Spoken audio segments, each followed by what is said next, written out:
If you're curious to know what roles I serve within our community to grow the support of Roundnet, I'm really excited to share the Cliff's Notes version here, just so you know what perspective I'm bringing to the table.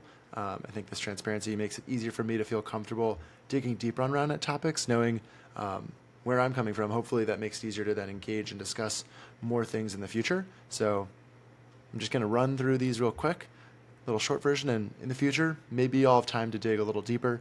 Depending on some questions you all have here, I can definitely kind of build out more history of each of these projects that I work on and the roles I play.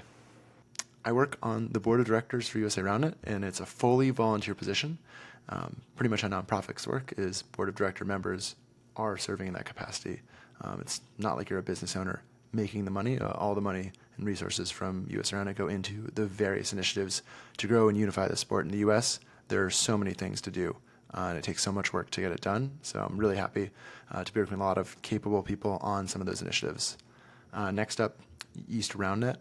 This is something I've been working on kind of on and off for almost 5 years now, but basically I'm the full admin lead for this, making sure we've got events lined up, making sure events are happening. I ran a couple of the big events this year myself, and I coordinate with a couple of other local leaders across the Northeast to make sure Roundnet continues growing in all these different communities, all these states and cities, as best as I can support them on the administrative end.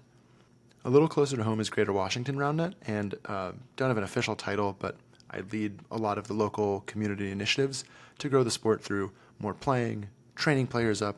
I do ad hoc coaching, teaching, but all in all, we've got a really fun group of players here, and the goal is just to continue growing that player base and getting that local community to be big and strong and more competitive over time. Next up is Round Network.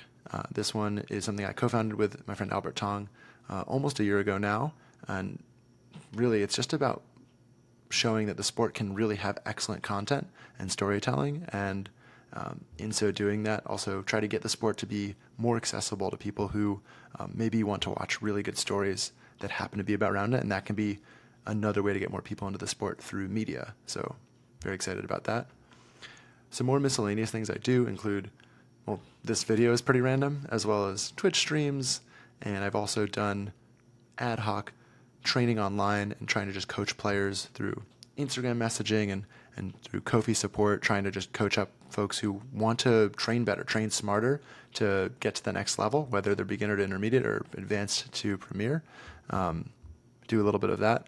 And more broadly, I've taken on ad hoc roles supporting the International Roundnet Federation. I did a lot of really hard work for Worlds in the seating committee and trying to build that structure properly, as well as just anything day-to-day that happens to be related to, especially rules and officiating. I find myself stepping up to observe a lot of tournaments. Sometimes I have the chance to teach people and just offer tips. So I'm looking to do more of that, just sharing that information, getting everybody a little more up to speed.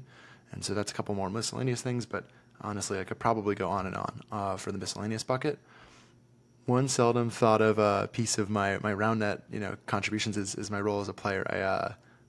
I went 0-8 in the Toulouse Major in France in July, and to be fair, in my defense, I wasn't planning to play. I actually just went to observe and commentate and do some observing training, but just due to numbers, I ended up being able to step in and just fill a gap, so there were enough teams to have a nice rounded 24 premier teams.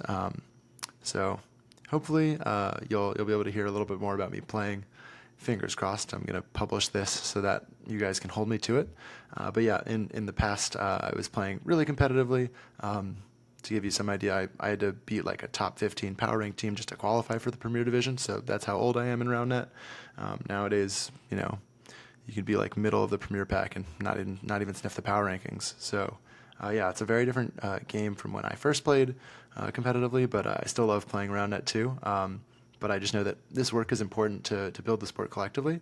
Right now, I feel that very few people even are aware of all the hard work that goes into this, and it's not funded by really anything or anybody.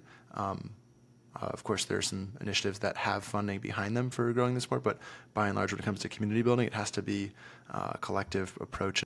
So just to sum up how I feel about all of these roles I serve, among other things, I really believe that Roundnet belongs to everyone. Of course, the International Roundnet Federation is doing this at the global level, but my experience being U.S. based, I can speak to, we've got the NGB and I volunteer for USA Roundnet, but we have so many people that have been playing Roundnet longer than USA Roundnet has been around. So we're still trying to figure out as a collective community how we best adapt and transition and unify our sport under one governing body and have this umbrella that then enables us to go out and lobby for resources and get grant funding and all of the wonderful things that can then supercharge Roundnet is, I think, through the collective action that we can take together through national governing bodies. It's really how a lot of other sports have developed. So that's something I think, whether you're new to Roundnet or you've been playing for a while, there's opportunities to grow the sport by acting collectively. So I hope you're at least learning a little bit about my experience, and maybe this gets you wondering about other things you can do to grow the sport too. That'll be the focus of a lot of things I talk about from time to time here, is just what are the things in Roundnet that maybe you don't know about, and maybe you actually have more of a say in changing and improving and growing than you might have thought. I hope this video helps you understand a little more about my background in the sport of Roundnet, and just as a little Easter egg, my mic's covered in a Dabber jersey, so enjoy this footage, never before seen, right here.